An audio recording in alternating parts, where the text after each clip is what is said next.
some people that not knowing what the bass sounds like in that register, it takes a bit of time to get used to that sound. Right. But it works. It's once you hear everything together with the vocals added, because the vocals are the closest thing next to the strings. Today's guest lost a great friend and colleague. I'll let him talk about it, but I was so glad to be able to sit down with him for a little bit at the International Society of Bassists 2019 convention. I'm Jason Heath. This is Contrabass Conversations, and we are chatting with Jay Starks of the Neo Bass Ensemble about Lisle Atkinson, who recently passed away. I'll let Jay set the scene, but I just really want to express my gratitude to Jay for getting in touch with me last year and for our contact over the past year about Lisle and about the ensemble. A shout out to our sponsors before we get going here: D'Addario Strings, Upton Bass, the Bass Violin Shop, Texas Hill Country Bass Collective, A440 Violin Shop, and Kolstein Music. It's a short one, folks, but it's really a meaningful conversation for me. I hope that you enjoy today's conversation with Jay Starks. Jay Starks, last time I saw you was in New York. Yes. And I went out to New York in September, I believe, in 2018. And the reason I went out is because you gave me a phone call and told me about the Neo Bass Ensemble. Yes. And I think Marcel Villaflor connected us, I believe, right? Yes. And so we chatted for a bit, and I thought, I've been meaning to go to New York. Right. Here's a reason. And so I built out a whole trip around it, so I got to see you live. Yes. And I'm so thankful that I got a chance to hear Lisle Atkinson live, hear the ensemble live, and chat with him for the podcast. So I just want to say thank you for inspiring me to do that. Well, thank you for coming out, because, for the bass ensemble, that was actually one of Lisle's last gigs. So you came in, and his spirit is at the convention right now. Yeah. I've been knowing Lisle longer than I believed I knew him, because my mother used to take me to gigs, my mother and father, and drop me off and then come back and pick me up. I'm like 13 years old, So I've seen the New York Bass Violin Choir, which had Richard Davis, Sam Jones, Ron Carter, Milt Hinton, Lisle Atkinson, Michael Fleming, and the leader was Bill Lee, Spike Lee's father, who was an excellent bass player. And that was the emphasis for Lisle to start his own ensemble years later. I had the fortune of working with Bill Lee myself at a program called The Muse in Brooklyn. So I was part of the New Muse Bass Violin Choir, which performed at a club called The Syncopation, which was owned by Bill Cosby wow. and the drummer John Lewis. So that was a great experience. So years later, studying at the Jazzmobile, at 15, there's a lot of different bass instructors there. Victor Gaskin, Buster Williams was up there, Earl May, Michael Fleming, Mickey Bass. I forget Mickey Bass, who always gave me a hard time, but he was a real good teacher, So all these people were up there in Lisle. So I was in Lisle's class. And what happened, as being one of the students that progressed really fast, I became part of his ensemble, right? In the beginning, the Neo Bass Ensemble was just his top students, and he just conducted, basically. But then later on, he became part of the ensemble, helping us out. He has perfect pitch, so we couldn't, go catch everything. Yep. And everything basically was in the nosebleed register. So we started playing pieces by Charlie Parker, Duke Ellington, just jazz repertoire, but everything was bold. The unique thing is we had a rhythm section. We had anybody from Paul West, who used to be with Dizzy Gillespie, in the rhythm section, Paul Brown. The original rhythm section we had was it was Paul West. It came back around. It was Paul West. We had I'm trying to think of the piano player, but Dennis Moorman. Dennis Moorman was the piano. He's Melba Moore's brother, so he's an excellent piano player. Dennis Moorman and Al Harewood, who's like on a lot of stuff with Freddie Hubbard and stuff. Yep. So it was really hard. These guys swing. They swung so hard. You look around, it's like, man, you got to pay attention to what you're doing, because listening to them is like, it's hard to focus. So they were swinging so hard.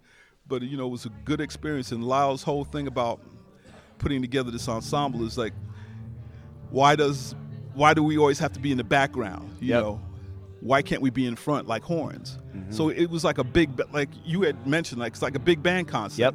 So we were like, saxophones and trumpets, and we played it at register, so we projected like that. Yeah. Now, for some people that not knowing what the bass sounds like in that register, it takes a bit of time to get used to that sound. Right. But it works. It's once you hear everything together with the vocals added, because the vocals are the closest thing next to the strings. Yep. It was amazing. We even had some prominent, heavyweight singers. Andy Bay, who worked with Horace Silver, was one of our vocalists. Wow. So Andy Bay was in the group. The later group had Richard Allen on drums, Richard Wyans on piano. Richard Wyans is like 92 now, but we had Richard Wyans on drums. Richard Wyans on piano, and Paul West or Paul Brown on bass. And Paul Brown ran the Hartford, Connecticut Jazz Festival. And because of that, we were always at the Hartford, Connecticut Jazz Festival. Wow. And he would do like a lot of different eclectic kind of, experimental things happening. So he had us up there, and he had the piano choir with Stanley Cowell up there. Wow. So you had the piano choir, and you had the neo bass ensemble up there. So it's like, wow, all this heavyweight stuff's happening. So to see a bunch of piano players up there, no other instruments, and then us, it was amazing, And just from that experience alone, that was probably for me the most challenging, besides, I don't know, Bach, music that I had to play, and we had to have, we all had different parts. So the harmonies, sometimes they were clusters, so everything is real, real tight. So you really had to listen. But it was a wonderful experience, Well, you get around the bass well, my friend. It was really a pleasure to hear you play and see you play up there. And, of course, the whole group. And the group has had so many albums over the years. We had a few. Right? Yeah. The last album, actually, we're going to be doing a special thing for Lisle when I get back. Oh, great. In September. Yeah. Because I have to finish my arrangement. Sure. Because this is a piece that he wanted, Wednesday Night Prayer Meeting by Charlie Mingus, which is like a blues in 6/8. Some people write it in 6/4. It's a two-feel kind of kind of blues, but it's that experience. I can't even it's like something that maybe once in a lifetime people are able to experience. But Lisle, his concept and his sound. There's a piece on the second recording called Hit It. The second song he does, I Remember Clifford, right?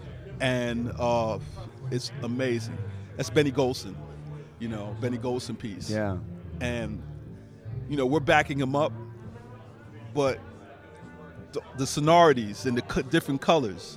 And I'm not sure if I gave you a copy of any of the CDs when you were there. I've listened through several. The LisleAtkinson.com, I believe, the website. There are a lot of excerpts up. So, Merry Christmas! Hey, Jay's pulling out a CD right here. Neo Bass Ensemble, Hit It, featuring Lisle Atkinson.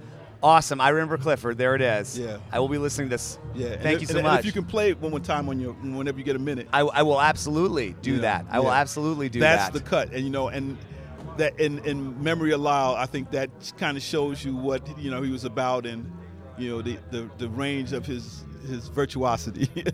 Yeah, what a career, what a breadth of career. I remember you brought me backstage at the intermission. I got a chance to chat with him, and I think I asked something like tell me who you played with. I don't remember exactly. And he's like, well, where to start? Right. Played with everybody. Yeah, the list is incredible. Mary Lou Williams, Benny Carter. Yep.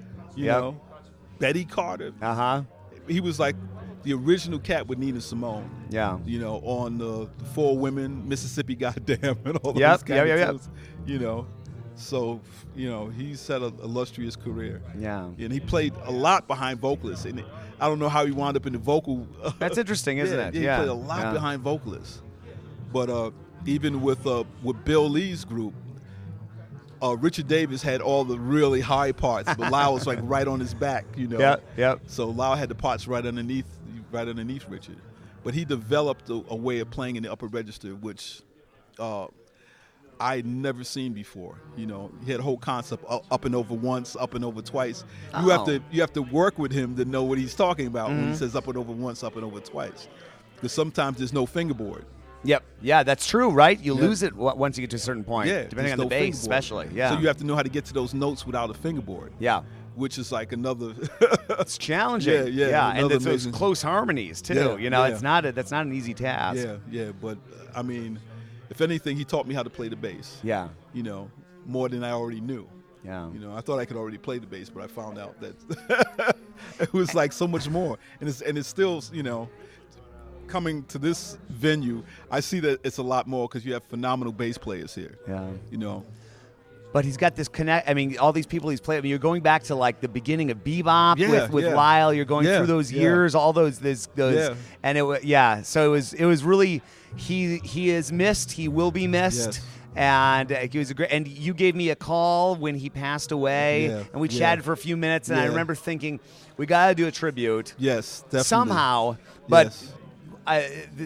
Chatting with you just about him is a great start, and this concert that you're going to be doing in September and your arrangement. Yes, I'm going to call you. Okay, give me a call. I'll try to make it. I'll call you. It's going to be in September. I'm not sure when. Okay. Actually, I mentioned it to Ron. Yeah. Ron said I'll be there. Okay. Once you get that date, let me know. I'll let the audience know that listens to this podcast. Okay, definitely. And I'll try to book another trip. I need to go out to the East Coast this fall anyway. Okay. So I'd love to make that happen. As soon as I get a date, you're going to be one of the first people I call. So we're going to be hearing more about this and more about Lisle. We can't begin to do him justice, chatting for a few minutes here at ISB. And I know I want to value your time because I know there's so much to see, but it's a pleasure. Thank you for reaching out to me about a year ago, and let's keep this conversation going. Hey, man, thank you for your work. What you do here, man. Besides being a bass player, but thank you for your work, man. I really appreciate it. My pleasure. Happy to do whatever I can. All right, thanks. Thanks again for chatting, Jay, and I'll link up to that conversation I had with Lisle, and you can find links about the ensemble and Lisle and his life and Jay and everything in the show notes for this. Everybody's lost somebody that means a ton to them, like what happened with Jay and Lisle, I know, and it's just great to... I feel so happy, like I said in this episode, to have had a chance to see Lisle and the ensemble and be in touch with Jay, and I will try to make it out to this event in New York, and more details on that in the future. If you want to get those details, get on our email list. That's where we provide you with the up to the week, I guess, info on what's going on in the bass world, and download our app too, where you can connect with all the past podcast guests that we've had and blog posts and instructional videos and sheet music and much more. ContrabassConversations.com/app, or just search for Contrabass Conversations in whatever app store you use. Contrabass Conversations is produced by Michael Cooper, Steve Hinchy, Trevor Jones, and Mitch Mooring, who makes beautiful award-winning basses in the Dallas area. Learn more at mitchmooring.com. And thank you to Krista Copper of the Backstage Creative for all her work cataloging and organizing everything we talk about on the podcast. I'm your host, Jason Heath, and we will see you again soon for more life on the low end of the spectrum.